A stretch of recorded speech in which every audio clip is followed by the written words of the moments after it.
அனைவருக்கும் வணக்கம். யார் இந்த விஜயகாந்த் தொடரில் இன்றைக்கி தான் 25வது மற்றும் கடைசி இறுதி வாரம்.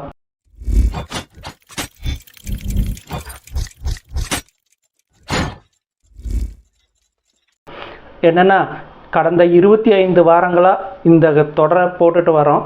இன்றைய நாளை முன்னிட்டு தான் இன்றைய நாள் 25வது வாரமாக இருக்கணும் அப்படிங்கிற ஒரு காரணத்தினால இந்த டேட்டை கால்குலேட் பண்ணி தான் நான் ஒர்க் அவுட் பண்ணி இந்த வீடியோஸ் எல்லாம் போட்டுட்டு வந்தேன். இன்றைக்கி 25வது வாரம். அது என்ன இன்றைக்கி ஸ்பெஷல் அப்படின்னு பார்த்திங்கன்னா, இந்த ஆகஸ்ட் 25ஆம் தேதி தான் விஜயகாந்த் அவர்கள் பிறந்த நாள். அவர் இறந்த பிறகு அவருக்கு வரும் முதல் பிறந்த நாள். இந்த நாளில் இந்த தொடரை நிறைவு செய்ய வேண்டும் என்ற ஆசையோடு தொடங்கப்பட்டது இந்த தொடர்.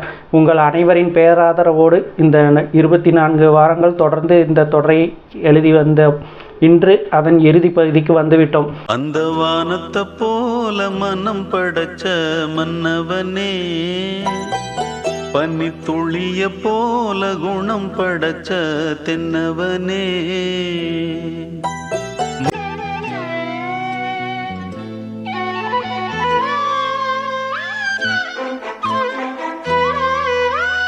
மாறி போன போதும் இது தேறு போகும் வீதி,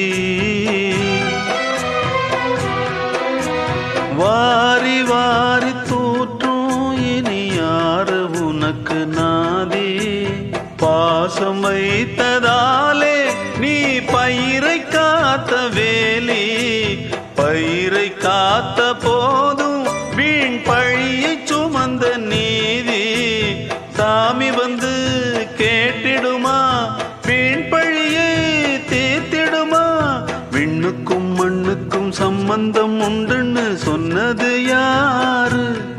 எப்பவுமே ஒரு நபரை பற்றி, ஒரு செலிபிரிட்டி, திரைப்படத்துறையை சேர்ந்தவங்க இல்லை அரசியல் துறையை சேர்ந்தவங்க யாரை பற்றி பேசணுன்னாலும் இல்லை யாரை இறந்து போனாலும் அவங்கள பற்றி கொஞ்ச நாள் பேசுவோம், இல்லை அவங்கள பற்றி கொஞ்ச நாள் நினச்சிட்ருப்போம், அப்புறம் மறந்துடுவோம். இன்ஃபேக்ட் இவருக்கு முன்னாடி எனக்கு ரொம்ப பிடிச்ச எம்எஸ்வி ஐயா, SPB sir, Sujatha sir, Vivek sir, Manobala sir, Mayilsamy sir, இந்த மாதிரி நிறையா பேர் இறந்தும் போயிருக்காங்க.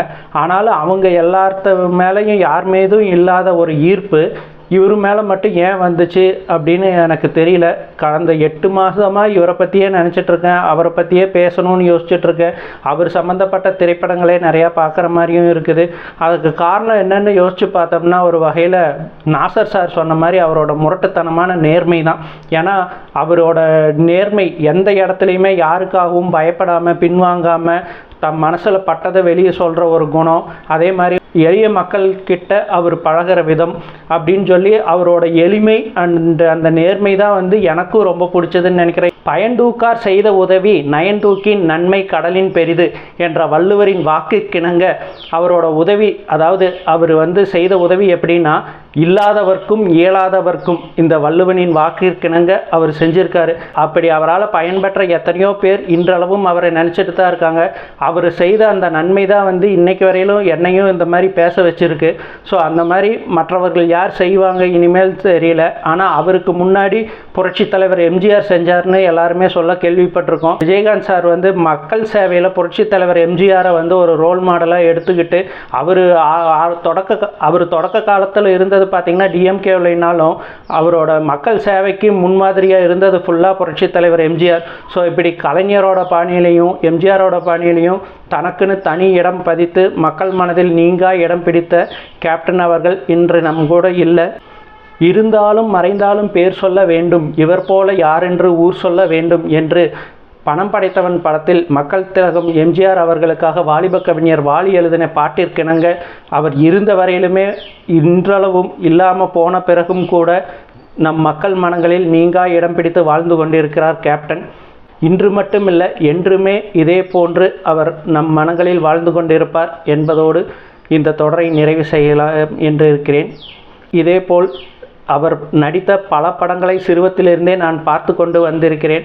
அந்த படங்களை பற்றியும் நம் நேரிசை திரைக்களத்தில் இன்னும் பல தொடர்களில் நான் சொல்ல இருக்கிறேன். நீங்கள் அதையும் கண்டு பேராதரவு தருமாறு வேண்டிக் கொள்கிறேன். நன்றி, வணக்கம்.